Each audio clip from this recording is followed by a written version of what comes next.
Yemisi. Go ahead. Hello, everyone. I feel like it's been about 2 years since I've been in this space. And I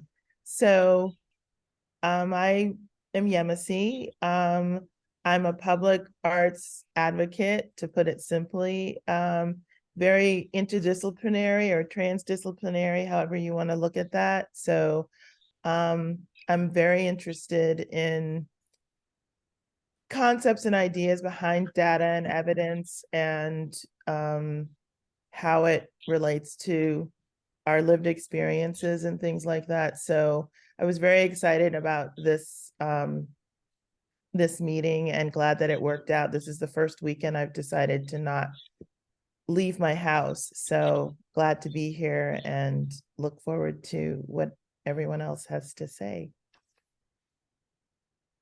Thanks. Glad you're here.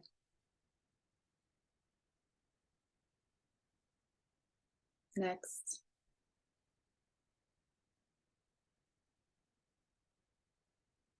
Ari, do you want to go? Hi, sorry I'm late. I kind of missed the prompt, but it sounds like we're just introducing ourselves. Just real quick, yeah. Okay, I'm Ari Lee, and I'm an artist working in new media, video, and weavings, and I've used data in my art practice for various things. And what else were we supposed to introduce ourselves with? Just because we're such a small group, I figured we should all know who each other are, Thank you. Okay, nice to be here. I've missed the past couple of meetings, so I'm really excited to catch up and see what everyone's been up to. I'm so glad you're here also. It's nice to see you. Michael? Hi, everybody. Michael Rippens. I'm an artist. I work in various visual media, and I guess most recently, my practice has focused more on like participatory and socially engaged types of projects. And Rumpelstiltskin. Hi, it's nice to meet you all, and thank you for inviting me here. I'm a social practice artist visiting LA from New York for a few months as part of my school. And I typically deal more with like ecological consciousness on our sort of everyday layer. And I met Tatiana through email about an accessibility data to art spaces in LA. So we kind of connected that way, and now we're working on a collaboration, which is really exciting. And then RD, if you want to type anything, you're welcome to, and I'll read it.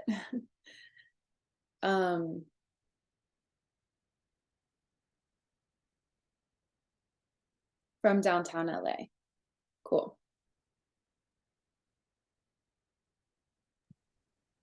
And as you can see, I have fumbled. I thought it was downtown Iowa. Okay, Michael, I'm gonna grab the mic and I'm gonna present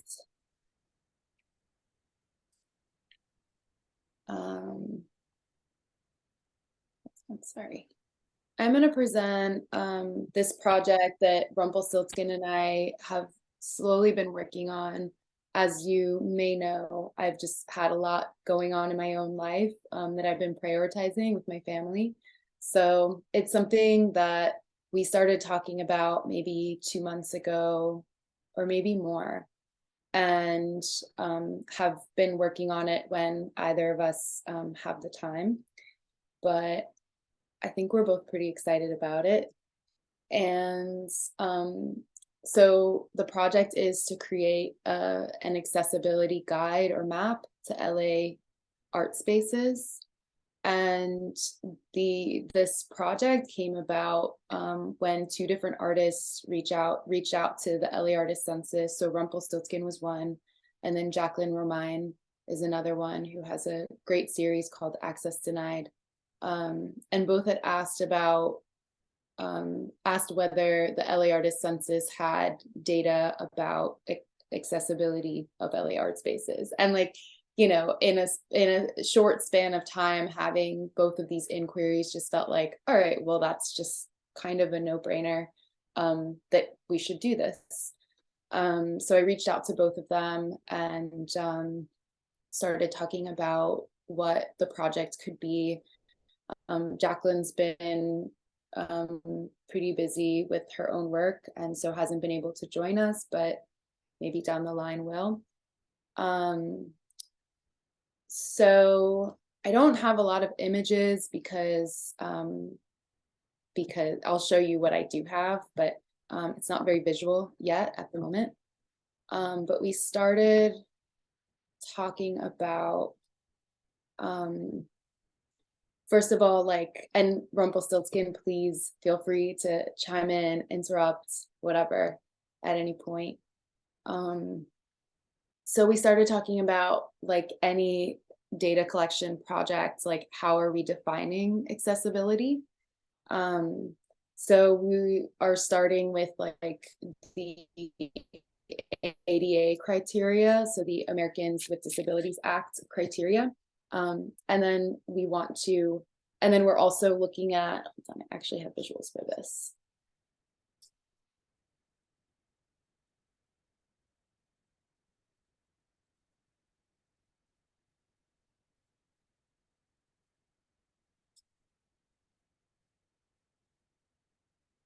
And then we're looking at text. I don't know if you all are familiar with Accessibility in the Arts, A Promise and a Practice by Carolyn Lazard, who created this guide to accessibility for art spaces.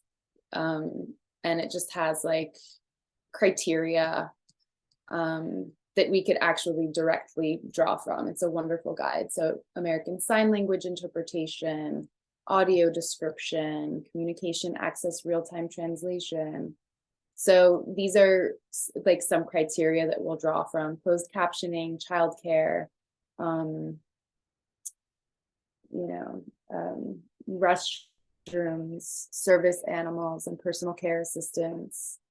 So looking at this criteria, looking at the ADA, the LA County Department of Arts and Culture has this great report that they did on accessibility in the arts, reconsidering the role of the artist, that goes pretty deep into how they are defining accessibility for their report, and then looking at and interviewing artists about whether they're considering accessibility when they're making work, and whether they think it's the responsibility of the space or of the artist to make work that's accessible, which I think is an interesting question.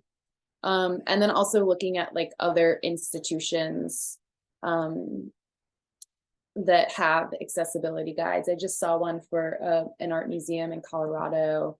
I saw this from the Smithsonian that's really, really detailed and in depth. But generally, we are still working on defining that.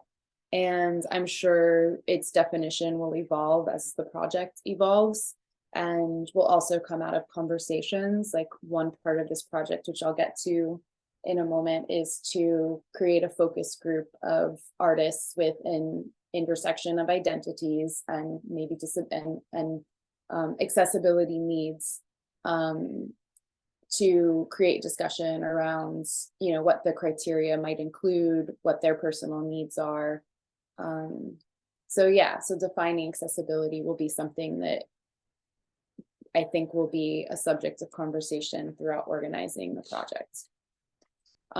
So then the process for doing this, and I'm just going to share again, 1 second.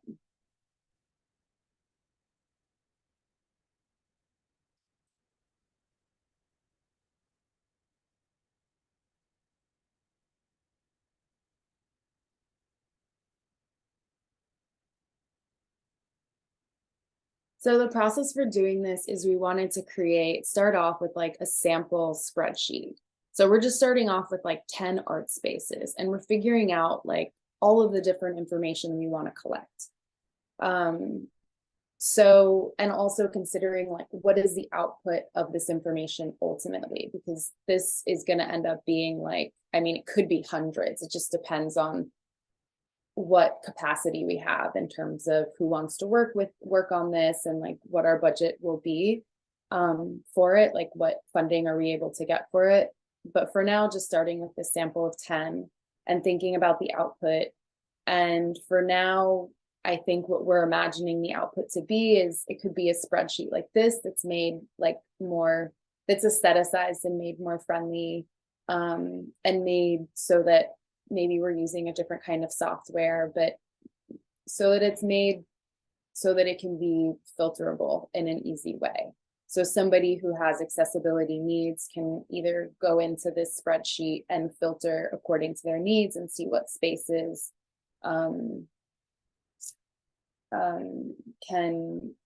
spaces are available to accommodate their needs, or also getting more visual with it and creating like an interactive map of LA with the art spaces, you know, mapped and then also filterable again by accessibility criteria that we've determined. And then we added some columns like the type of space. So this is also for thinking about, you know, not only will this be like a guide, we're calling it, or a map, but it's a data set. So we can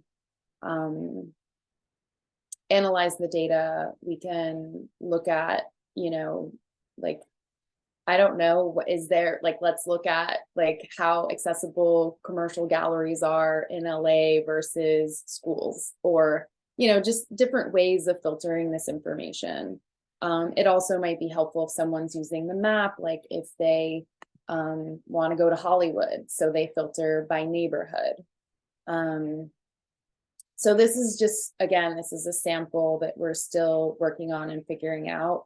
And we just started with these 10 random spaces. I tried to think of spaces that are like different types of spaces. And then we have contact information, obviously neighborhood we haven't done yet, phone number, website. So this can be included on the map. And this is also just for our own reference for outreach when we start gathering this information. And then these columns and beyond will have our accessibility criteria. And as I said, our definition of accessibility will maybe expand or shift over time and through conversation. But for now, Rumpelstiltskin has started this list of criteria. Rumpelstiltskin, was this based on Carolyn Lazard's, or is this from your mind, or do you have any like? Yeah, so it's sort of like a very rough first draft going through Lazard's text. And like one of the challenges that we've been thinking about is how it's one thing to have all this information, but how can it be legible?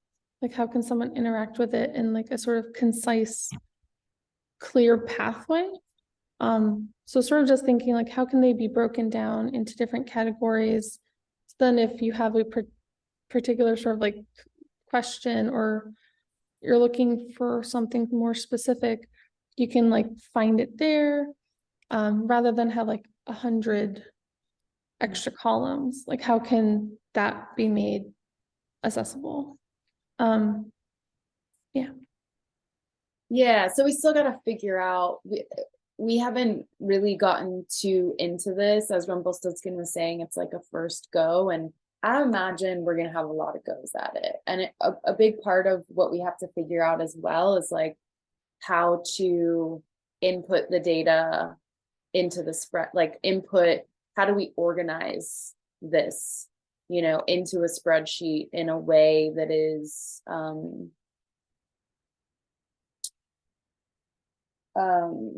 that can be like programmed into something like a map. So maybe just for example, like, is there a column that has like accessibility categories and it just has like a drop down with these, and then I don't know. I don't know. We have to think through, and we haven't gotten to that part yet, but think through like how we're going to organize this information in here. Again, thinking about like its output with the map, and also thinking about its output as like this spreadsheet actually being something that people interface with. So yeah, so the process is starting off with this like sample of 10, figuring out our accessibility criteria, first draft, first go of it. And then forming a focus group that can be an ongoing working group for anyone that's interested, to get feedback from an intersection of people with accessibility needs, and feedback, constructive criticism, questions, asking, is this useful, or how can it be more useful? And taking that feedback and Rumpelstiltskin and I and anyone else interested going in and editing, making adjustments based on it, continuing the discussion if that, I'm sure that will happen. And then resharing it with the focus group for any last like comments, or if there's any red flags or any like, you know, larger issues that we need to address within it. And then once we've done that and we have our sample down, then going in and filling this out, like, you know, however, again, just depending on our capacity. So depending on funding, depending on how many people want to work on this, like, you know, we could have 100 spaces, you know, LA has hundreds, maybe thousands of spaces. So just depending on what we're able to do, start filling out this information. And the way that, you know, this is, you have to use your imagination, our accessibility criteria, which will be many columns. The way that we would gather this information, we would start off by just cold emailing these spaces. In some cases, I, or maybe somebody in the working group will have a relationship with the space and, you know, can have like a more personal outreach with them, but we would email these spaces, and we would email them, you know, what we're doing, what the project is, where the information will be available to the public, the fact that this information isn't currently available, and then also why it's valuable to have this resource. And then we would have a Google form that would ask them in the most simple way questions about their accessibility. So that's how we're planning on gathering the data. For those that don't respond, because I expect spaces won't respond, we can, and again, this is a funding thing, hopefully we're able to get funding, we can have people do like in-person evaluations. So maybe somebody chooses to do 10 one weekend, you know, maybe it's spaces that they're already going to, or spaces they want to go to, or maybe they're just really into gathering this data. And so going into spaces, and again, like using your imagination, filling out these columns according to each space and what their accessibility is like according to this criteria. And then once we have, so say we start off with like 200 spaces, it would be nice to do more, but I'll just say 200 because that's a lot. Once we have that information down, we can calculate data based on what we've collected. So again, looking at galleries versus museums, or, you know, looking for trends in the data, asking how accessible are LA's art spaces, and then again, creating an interactive filterable map. We can commission artists like we did for the census to create work around some of this information. And then I'm imagining this whole project and information, data set, map, anything else, artwork that goes along with it will have its own website. We can ask, you know, like thinking about where people look for art spaces. So thinking about For Your Art, Curate LA, Press, to try and circulate the information. And then, of course, there's the upkeep or maintenance of this information, which is something that would also need to be figured out and is contingent also on funding, I think, or on finding, people that feel interest or commitment to maintaining the data set. And there could be, we could either put a date at the top of when the data set was last updated, or maybe there's a column that says like, this row was last updated at this date, for reference. But I think upkeep and maintenance is going to be a whole conversation with whoever ends up being involved in the project. So yeah, Rumpelstiltskin, is there anything you wanted to add to any of that? I just want to say thank you so much for being so articulate and explaining everything in a really beautiful way. Oh, thanks. And then I guess like the only thing like I'd like to add is that one of the things that I'm really looking forward to in this is that we're not here to criticize any art spaces. I mean, accessibility for everyone is really important, and that should be part of whose ever art space's daily practice. But it's also an opportunity to reflect on, okay, I can't change the building that I'm in right now, at least, or for whatever reason, but maybe I can have audio descriptions for the works, or maybe we can find a way to alter the fee structure. So it's like, there's certain things that are going to have limitations, at least like in the immediate time, but I think it's like a space for reflection that hopefully comes through. Sorry, and I'm seeing there's some chat. I'm so bad at multitasking on Zoom and looking at the chat and talking and also seeing people and sharing. Ari is sewing. Cool. So RD said, are we talking about accessibility in the terms of physiological challenges or simply human access to art space?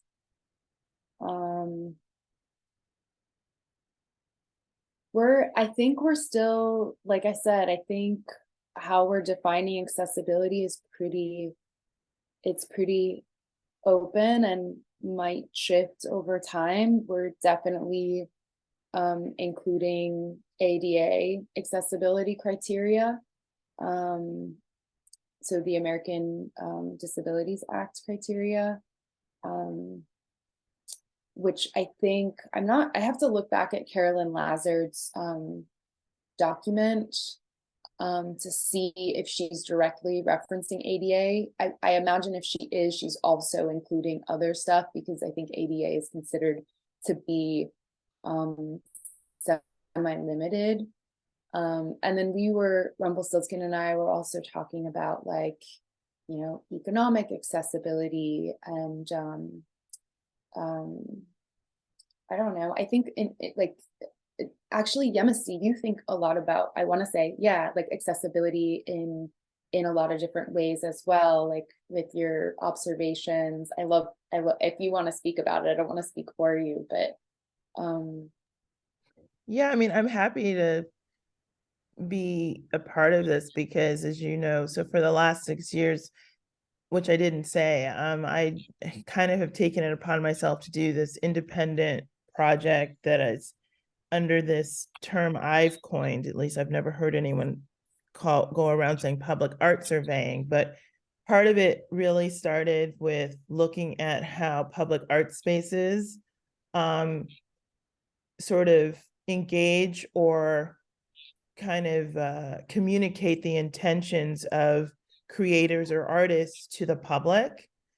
And that's what Tatiana, is that I do this all in person. So before the pandemic, I was always in LA, running around, going in different spaces. First, foremost, looking at accessibility to communities, just in a general sense, which communities are welcome, which ones aren't.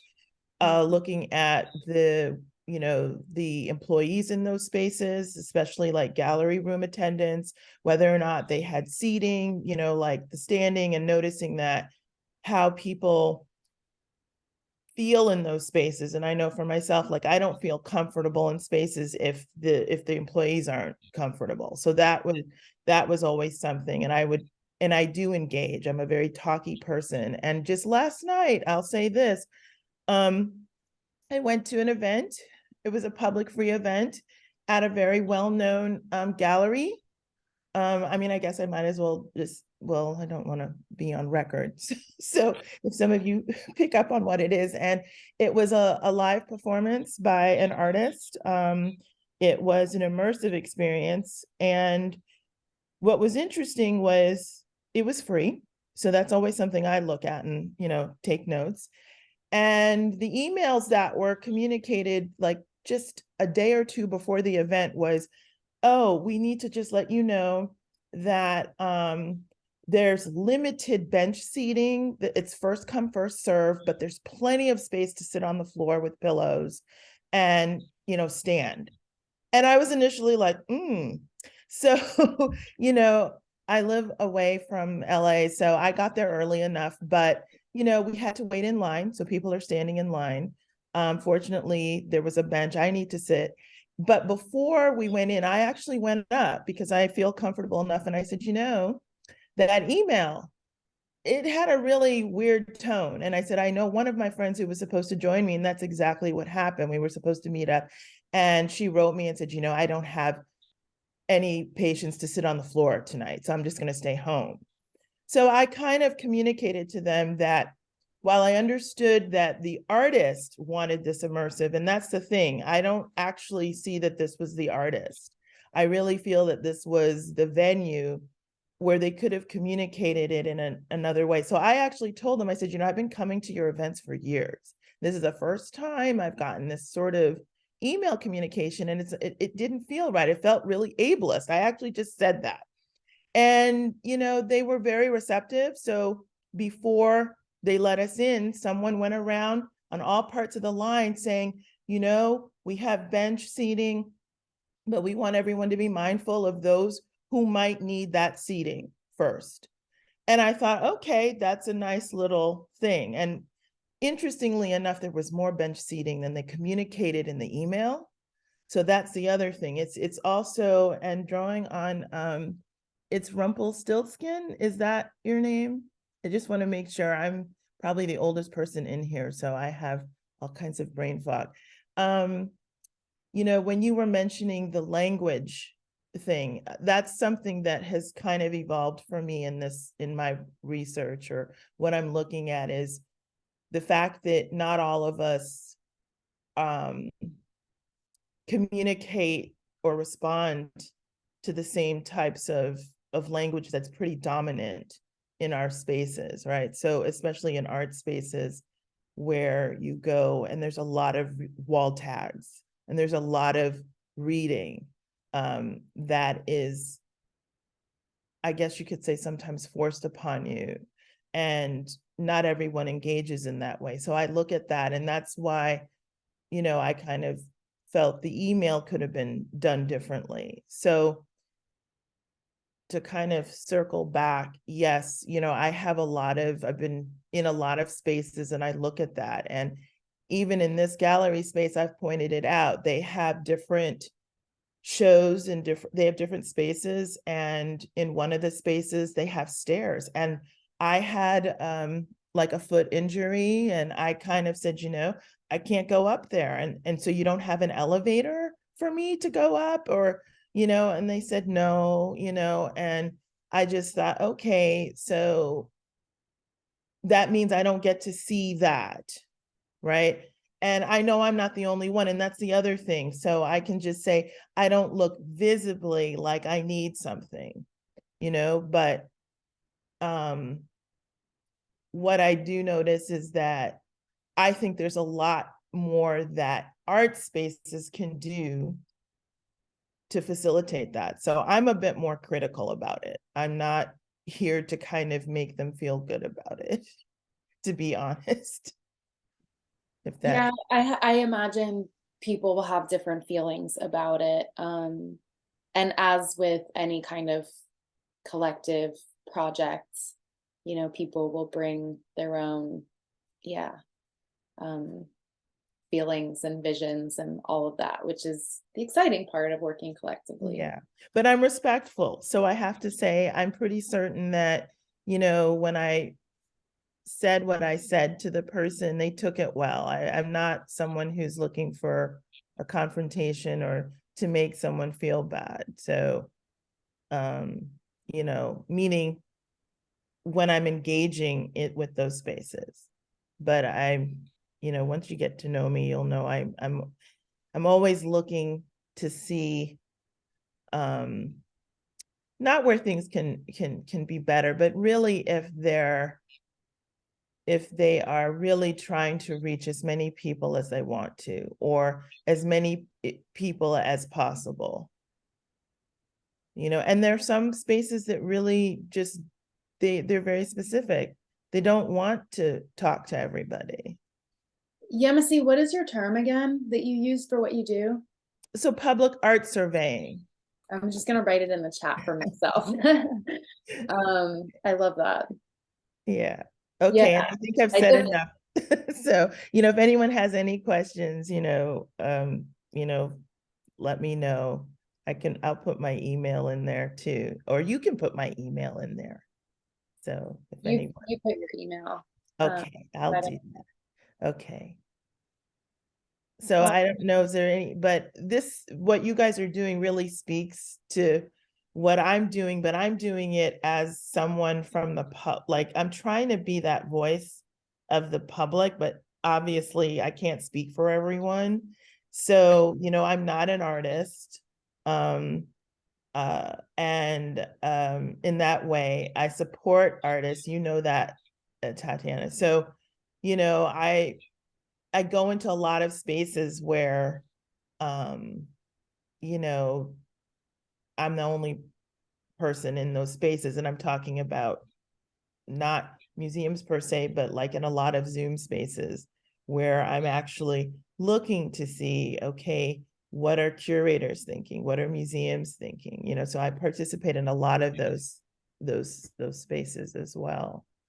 And yeah, and I'm really happy to, you know, with this, I just want to make sure. So this is coming primarily from an artist perspective, right? Meaning, which I think is important because I think artists, you know, that's meaning, you know, like if is there gonna be a survey? Because that was, I think, part of my question. yeah, you had a question. Is this spreadsheet part of the survey for artists? I think, and Rumpelstiltskin, please feel free to chime in. I think we just want to gather information about these spaces, and I think and this is connected to RD's question, which I think is asking about, are we making assumptions about accessibility needs, or are we going to ask people who have accessibility needs? I personally don't have accessibility needs. But you know, the two artists that had reached out initially about it do, and who, you know, one of which is in, you know, um, um, I guess like organizing the foundations for this project right now. And the other one we're in conversation with, but yeah, it's really important to create this focus group where we are in conversation with people who have different kinds of accessibility needs, or whose work is around that. And again, accessibility needs can be broad. You know, I think people who work and think about like diversity, equity, inclusion, that's part of it. Now they have A in there in that term, accessibility. So yeah, I don't think it would be good to just have two people's ideas of what accessibility is. It needs to be much more inclusive and multivocal and definitely not coming from me as someone who doesn't have these needs.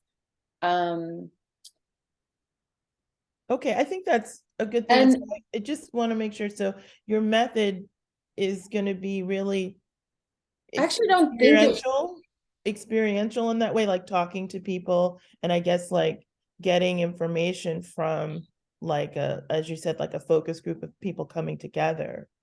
So yeah, very and different then, from how you did the other one. Meaning, well, it's sort of similar in that the census was like a much more, I think, expansive project, and things were very murky and defining. mhm. And also LA County, like to define artist, like that criteria is really impossible.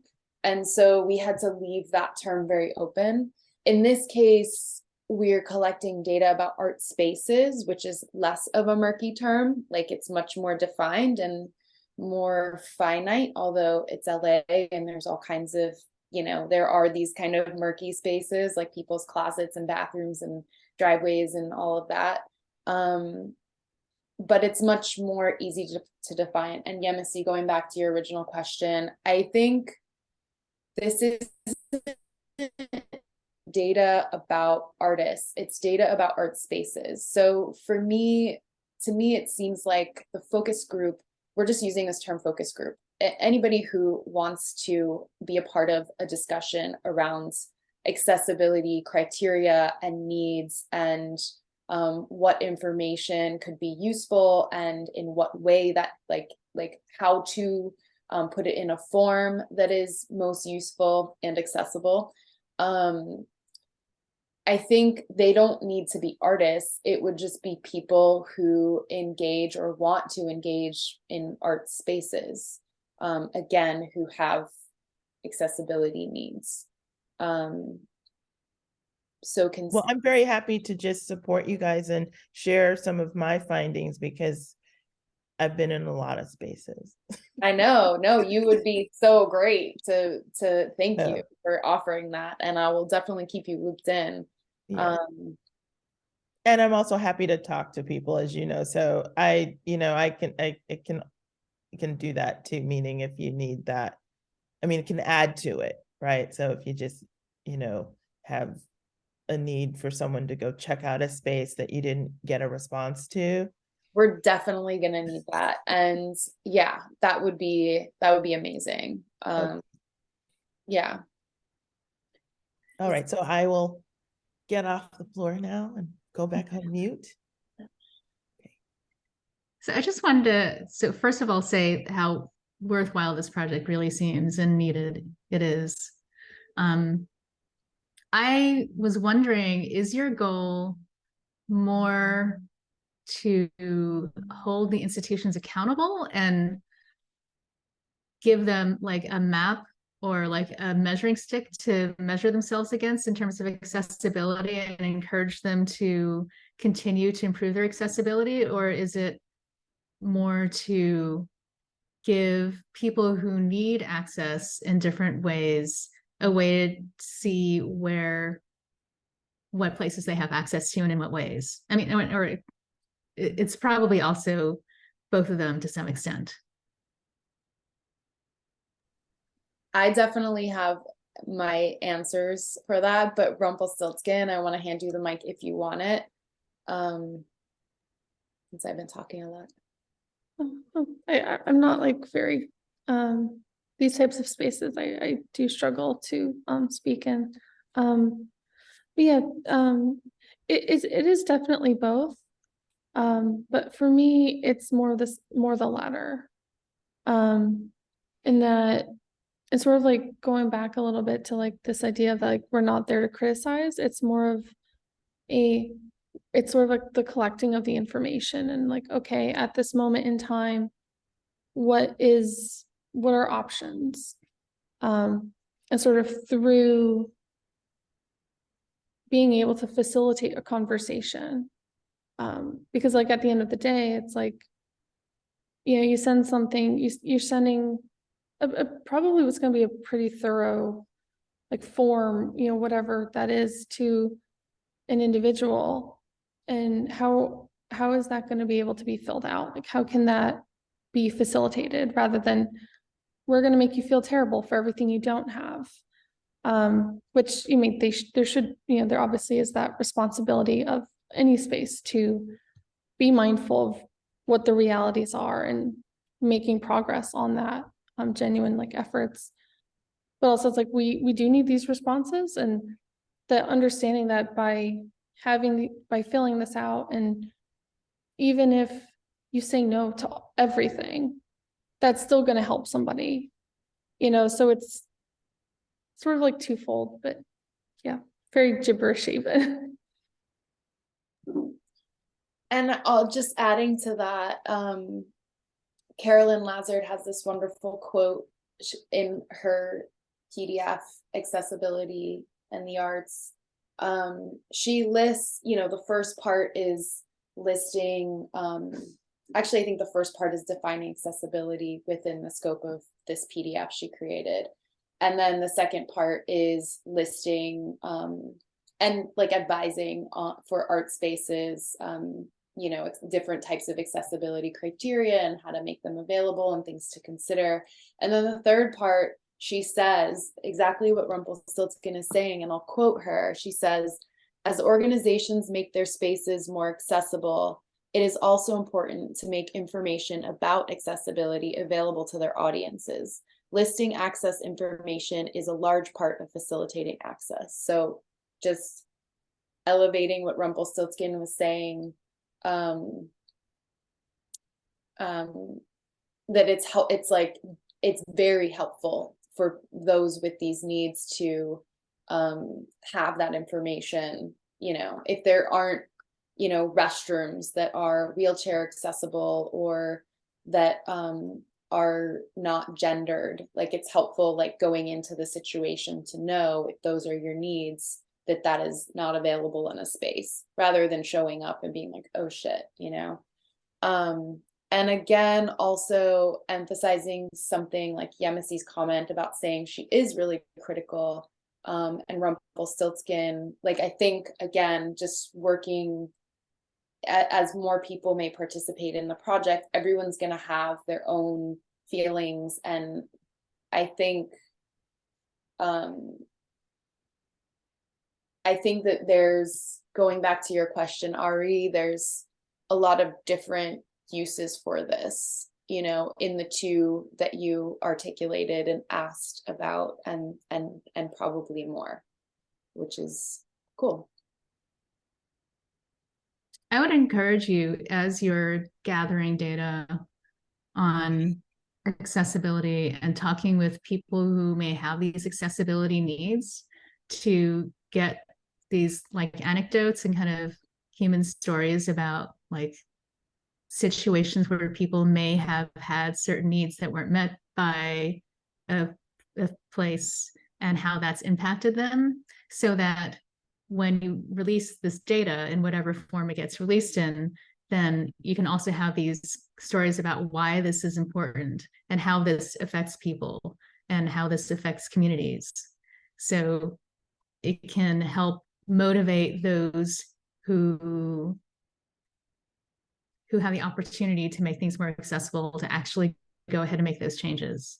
And then also, I mean, you may have people at these organizations who want to make these changes, but then it's not up to them to make those decisions. And then they have to convince someone higher up in the organization or an outside funder or somebody of the importance of this. And then having those kinds of anecdotes and stories can really help. Yeah, for me, I think something I would love to come out of this is more awareness and consciousness of ableism and like undoing that. And I'll credit Jacqueline, the artist Jacqueline Romine, and also Emily Barker as two people I follow on Instagram. I don't know either of them very well, but I am like indebted to them like educating me as someone who doesn't have accessibility needs. And and making me aware of like things that, I don't know, just blind spots and all the ways that like our society does not consider so many people, you know? And I think that could be an amazing thing that comes out of the project, is like encouraging to be like more positive about it, or to be more sharp about it. Like, I don't know, like encouraging art spaces to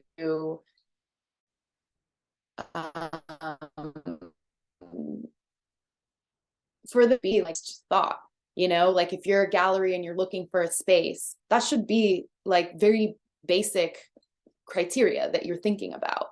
And or if you're a curator and you want to do a show somewhere, or you know, I know some spaces, actually Michael, you were asking how the 10 spaces were selected. Honestly, it was just super random. I just pulled them out of my head. Some of them I know have issues with accessibility thanks to Jacqueline's work, so I included them there for some variety. Others I have no idea.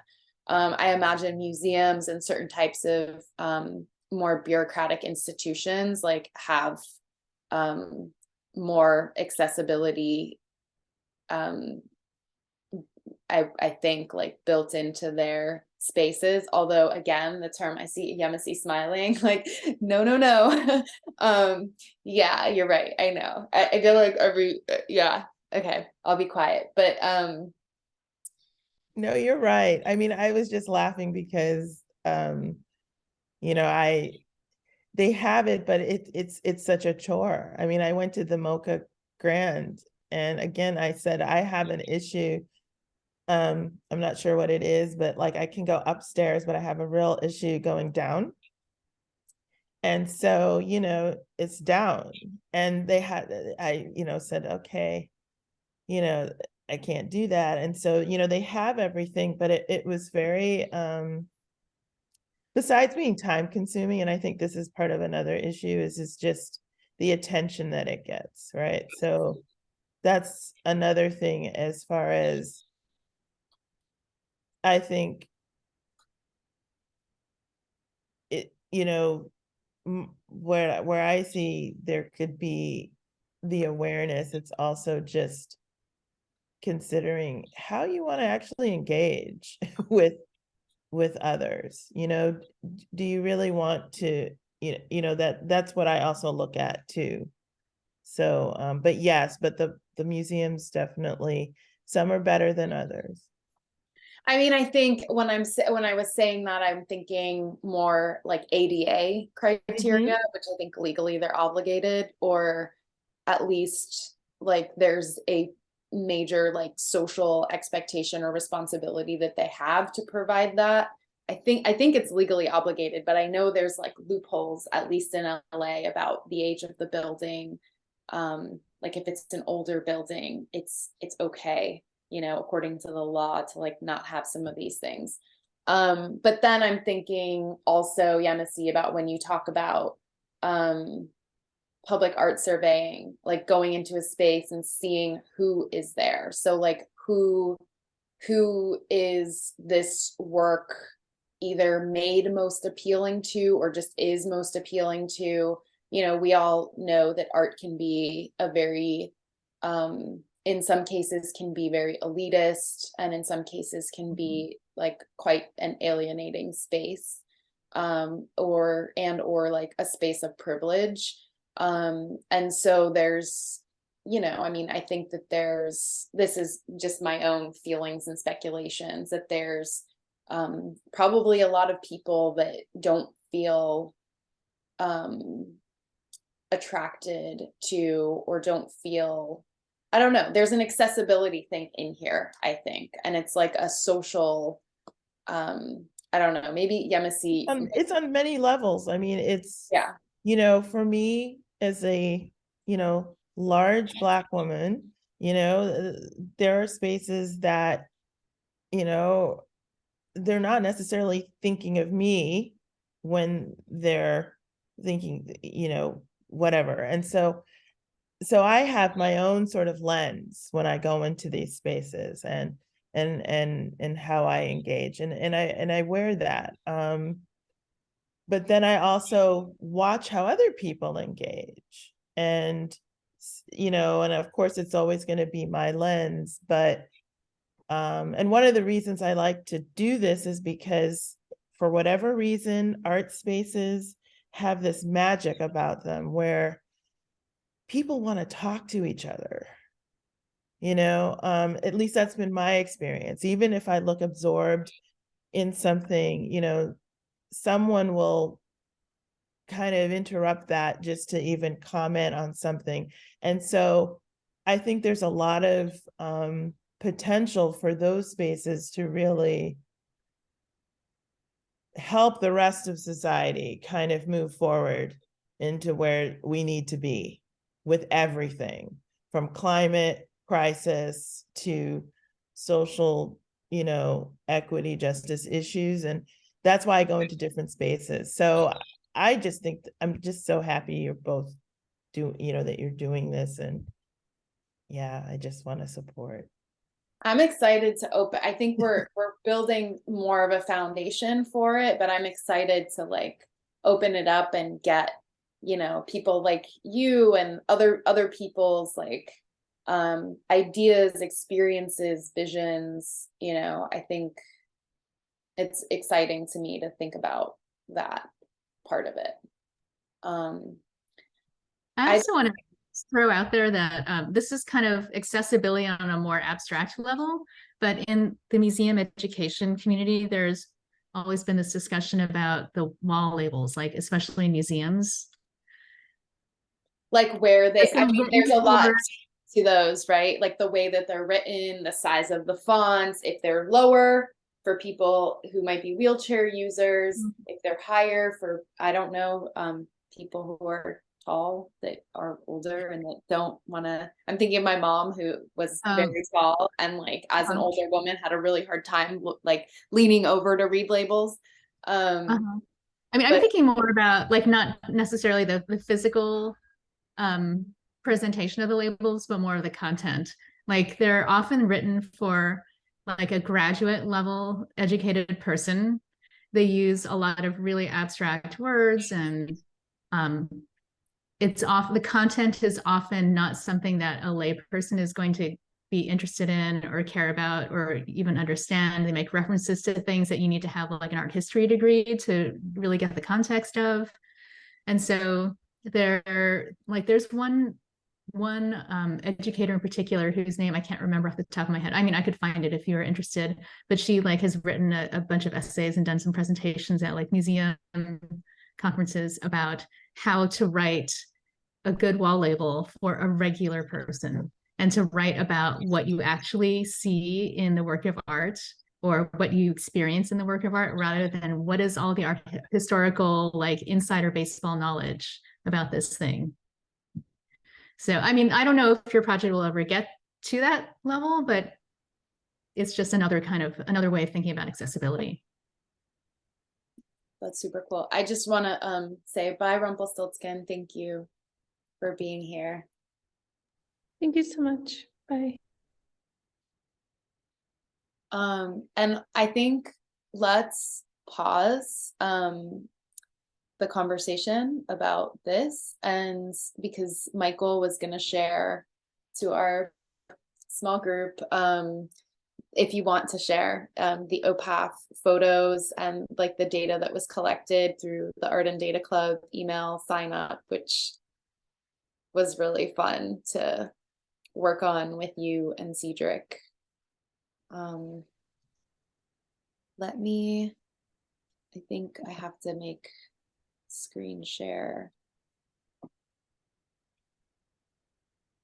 Before I share that, Tati, just want to say that's an amazing project, and yeah, thank you for sharing that. And it's amazing to learn about it, and I certainly have, you know, something I would love to help out and some contacts or ideas to contribute as well. Cool. Yeah, I feel like I don't want to stop our discussion because there's so much to talk about. But to be continued. And yeah, the door will be open when we when we put like, it's nice to put like I learned this from the census and from other organizing, like when you get like a framework down, it's like a nicer, creates kind of like a container for people that then can be moved around and stuff, but just something to start with, to support conversation. So to be continued. And thank you all for listening and showing up. Oh, Rumpelstiltskin's recording. Okay. Oh no. Hopefully they're okay. I think they're just keeping it open. Okay. But go for it. Yeah. Cool. I feel like we're totally shifting gears to something completely lighthearted and purposefully Yes. unserious. You know, when we first started Art and Data Club, we had 2 people present each meeting. And I thought it was really nice because there were contrasts, but always relationships. And I like contrasts and I like relationships between things because it helps us think about these things in more expansive ways. At least for me. So. Let me, I'm thinking I'm gonna share a screen here, and maybe I'll just like go through some pictures from the event just to kind of give people that, you know, a visual framework, or especially if you've never been to this space. I don't know, it's hard to describe Angel's Gate. Yeah. If you let's do like a slideshow. So these are not edited or curated. Yeah, just here's our little setup based on your very helpful sketch. I wish I should have put in a picture of that sketch you made. And then there's also like 2 different days that are mixed in here. So there's a slightly different setup for each of the days. But we had fruit. These were Cedric brought some passion fruit, I think, from his yard. I hope I'm getting that right. And I just picked up some apples and oranges, which people really enjoyed. Like, I thought the fruit was just decoration, but it was very common for people to like, can I have this orange? It's like, yeah, totally. Go ahead. Eat our table design. So most of the fruit was actually consumed by the end of it.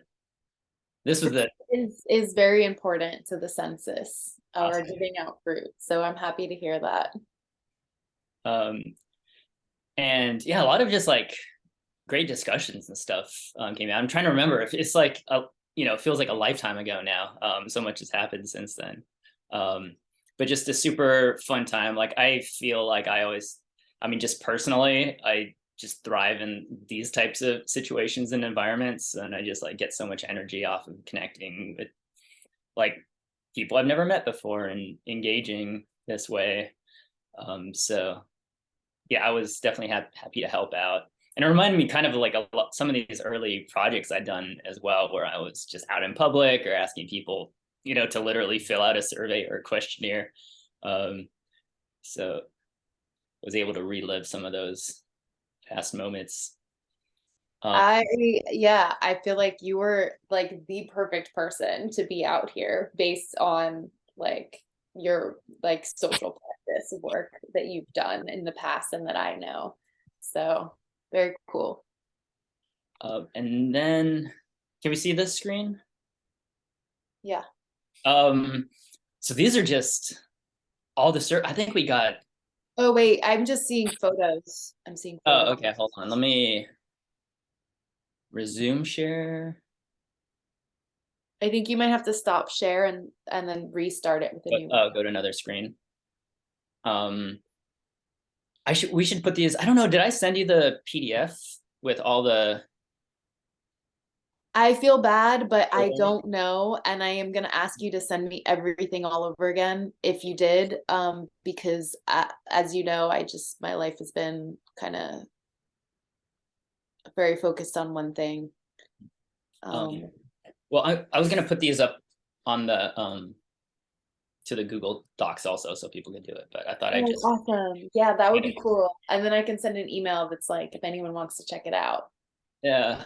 So this was like the form that we finally ended up settling on after a few different iterations. So it was, obviously an analog version of a web-based form that we've all, and then with just a whole bunch of, little jokes and things mixed in there, including a CAPTCHA that Cedric drew, and then one that was put together mostly by oh shoot, I'm forgetting their name. Nicholas? Yeah, Nicholas. Thank you. But yeah, I'm just gonna go through these so people can, if you want to read along, I'll stop talking and you can kind of read some of the questions and answers. So again, just to remind people that these were both left blank, and when you answered a question, you're answering a question that another person had asked. So we didn't make this question up. And then you would have to go to the next page and write in a question for the next survey paper. So it's kind of like this, self-populated kind of like verification question. So it was really interesting not to just see the people's answers, but also what questions people asked. Is this big enough for people to read, or should I read them out? Can you just read them just to, Okay. because it's fun. What's the best thing about you? Glitter. Your favorite paradox? Batman fusion reactor, sustainable energy source, or biggest bomb? What was the name of your high school mascot, the Hurricanes? Ideal number of cats? 1. Do you have more trouble finding traffic lights or buses and verification exercises? Traffic lights. How's your day going? I'm anxious. Why not? Because I said so. What is the best quality of your most trusted friend? He passionate about decisions he make, or he is different. What's your favorite era? Pioneer times, Ma and Pa. There's some great drawings on this one as well. What's the most ridiculous small thing that makes you happy? Wearing sandals. What's your favorite form of self-expression? Nonverbal kindness. Is the best food for you? Persian ice cream. What's your favorite weather? Winter, snow. Are mirrored sunglasses antithetical to friendship? It depends on whether or not you're in Denver. Where do you want to go next year? Philadelphia's Please Touch Museum. If you had to be any non-human animal, which would you be? I'd be an earthworm. Shout out to earthworms. What's your favorite song? Just Like a Woman, Nina Simone. What makes you feel the most alive? Waking up early. Or does that say waxing? I don't know. Probably waking up. What's your favorite animal? My cat. What's your favorite sound? Slide guitar. What was the last thing that made you laugh? Don't know. A very serious person. How often do you call your mother? Roughly once every 3 weeks, we text. What's your relationship to video games? Love them. What keeps your adrenaline pumping? Driving in the fog at night. That one was just such a great visual. Really moved by that answer. And the question was great too. Does Bill Gates? ? Definitively yes, all caps. How much wood? Never enough. How much Prince is too much? Define too much. Do you think colors ask, hey, who's your favorite human? Absolutely. What color is it? Black and white. What's the difference between people who wear Converse and those that wear Vans? Style versus function. Location of your first kiss? Los Angeles. What is your Wi-Fi password? 3, capital T spelled out, the number 3, EVES. When is the last time to fly a kite? February with a friend. Maybe that's best time to fly a kite, but I don't know, it works both ways.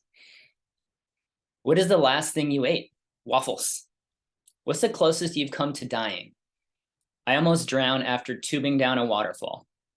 Actually, I know this artist that got this question, and they work with like these, like a lot of like massive metal sculptures and welding and like super, like the work looks dangerous. So it's really interesting that, you figured he'd like cut his arm off or blow torches, like shed down or something, but he was tubing down a waterfall. How are you? Sad / optimistic. Last time you ate a passion fruit, just yesterday. Which is better, cats or dogs? Neither. Why are you here? Enjoying the passage of time with some matching celestial illustrations. What is your favorite dog? My dog, Ruby, shepherd mix. Why are you here? Visiting the art dominatrix. What are you perceived as today? 3 question marks. The article A-N, that's it. That's the whole, I don't know if they didn't finish or just being esoteric. What's an interesting thing you ate recently? Dinagowan, which if people don't know it's a Filipino kind of a stew, but the sauce is made from animal blood, like typically like cow or pig. It was not a Filipino person who filled out this survey. How was your day 4 days ago? It was good. For whom do you bloom? My cat and my wife. Do you like to wear hats? Yes, at different times and for different purposes. How do, I assume you define intimacy? The opposite of outtimacy. How would you differentiate yourself from a clone? A gun is being pointed at you by a loved one. I would wonder why I needed to be differentiated from my clone. Have you done something no other person has done? Answering this question. A friend cannot see your face or hear you. How do you identify yourself as you to them? My pheromones and my soft hands. Lust or love? Why? They are the same. There is no lust without love or love without lust. They can't, they can't be separated possibly, yet we ponder them separately. What's your secret invention concept? The balanced dynamic of infinite self-reinvention while staying true to my, I don't know the last word. It looks like CUVE, live. I don't know, love? Core. Core, oh, thank you, core. Why do you continue to live? For my kitties and to help bring healing to the world wherever I can. This was switched. What makes you feel connected? My seatbelt. Do you think penguin would taste like poultry or fish? Poultry. What is your dream breakfast? One of those breakfast spreads you see on the table of a fancy family in a movie. If you could fly, how high would you fly before you got scared? Not very high. Writes this person in very tiny writing. Who took the cookie from the cookie jar? Tom Cruise. I don't know if that's a reference to something. Like a movie? I don't know. Do you believe in the 5th dimension? Yes. Who is your poppy? Biggest type answer so far is Nelson Fontoura, all caps. I also don't know what that reference is. Maybe just a personal thing. What kind of food would you be? I would be a taco with a cute little drawing of a taco. What's your favorite locals only place in LA? The corner of Martin Luther King Boulevard and Broadway Place, which I found later is, I think that's where this person lives. Very locals only. Have you eaten a horse? I don't think so. What is your funniest memory? Learning that a man had sex exclusively to a specific song, the song itself. Who is your fantasy mother and father? Anna Mendieta. It's one person. Volcano, mountain, or hill? Mountain. What's your favorite band? Refused. And then these are ones that never were answered. So just a question, how success changed you? What's the best hiding place? And how do you celebrate success?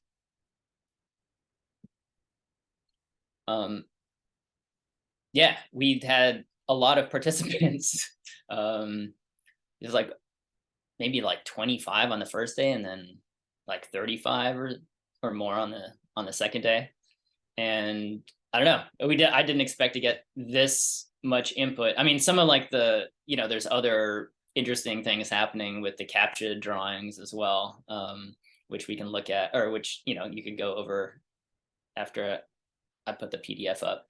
But I guess like the next step is what we want to do. Part of this was just like overcomplicated email farming scheme to promote like the group or the artist census. So I mean, we have this data now.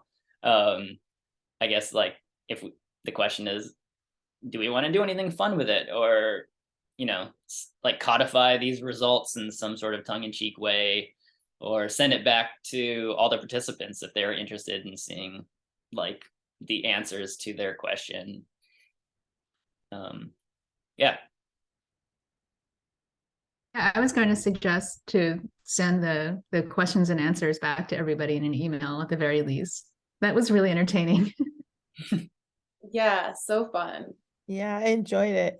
Were you in Long Beach at the beginning? Was that at that Pedro. Pardon? San Pedro. Yeah, San Pedro. Yeah.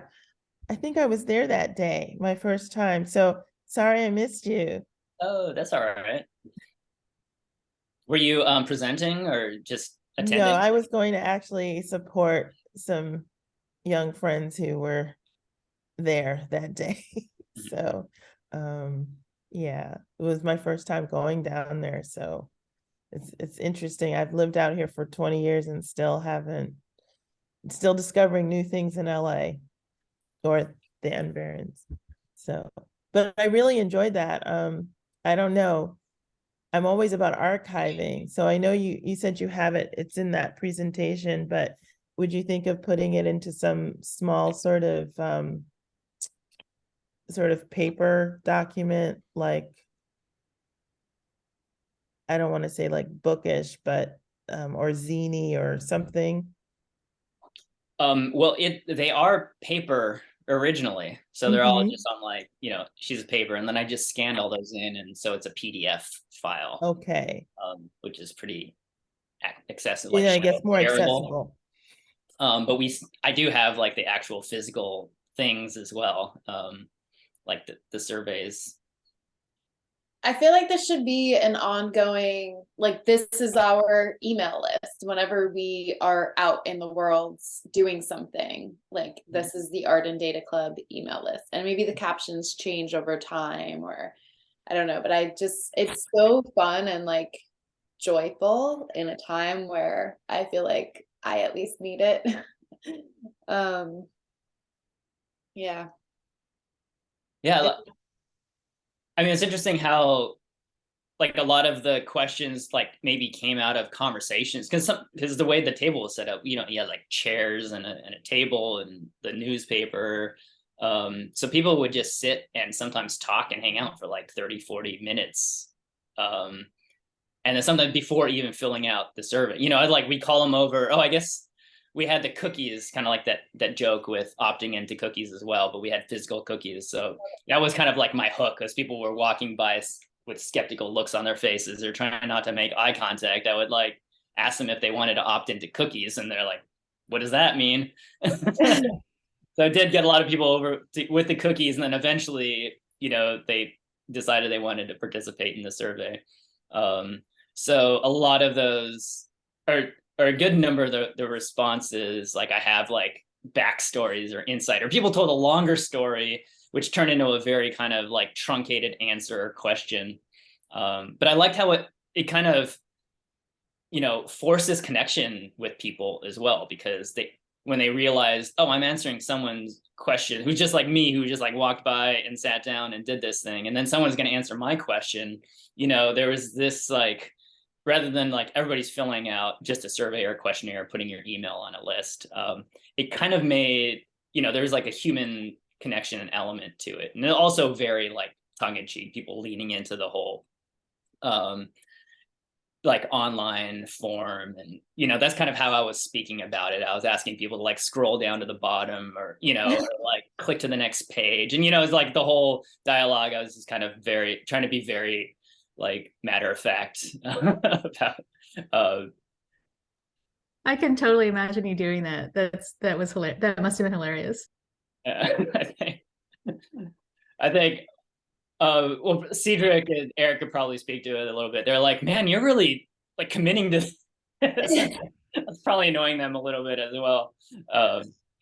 But I think some people liked it, and I do personally, and sometimes through my work also, like use humor, like let people in on a joke as a way to kind of like break down these barriers that could lead to, connections or conversations, or getting people to give a stranger their email address. Love it. Yeah, I love that idea of like people. I'm just thinking about it like outside of the context of gathering emails, of just like anybody sitting in or out front of it's like an art thing or any kind of thing, and like people being asked to answer a question and then to make the following question. Like I like a public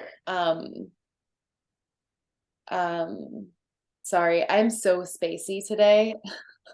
Still settling into being here. Yeah, just this like off the cuff, immediate riffing, communal. Essentially, it's like a survey, that's being created, like one after the other, where like each person. It'd be cool to think of doing something like that in some context where there's like a prompt for maybe the kind of question or the kind of information that we're wanting to ask, Mm-hmm. I don't know, anyway. Yeah, I mean, it could be a way to address, other types of issues or ideas as well, outside of this context, Yeah.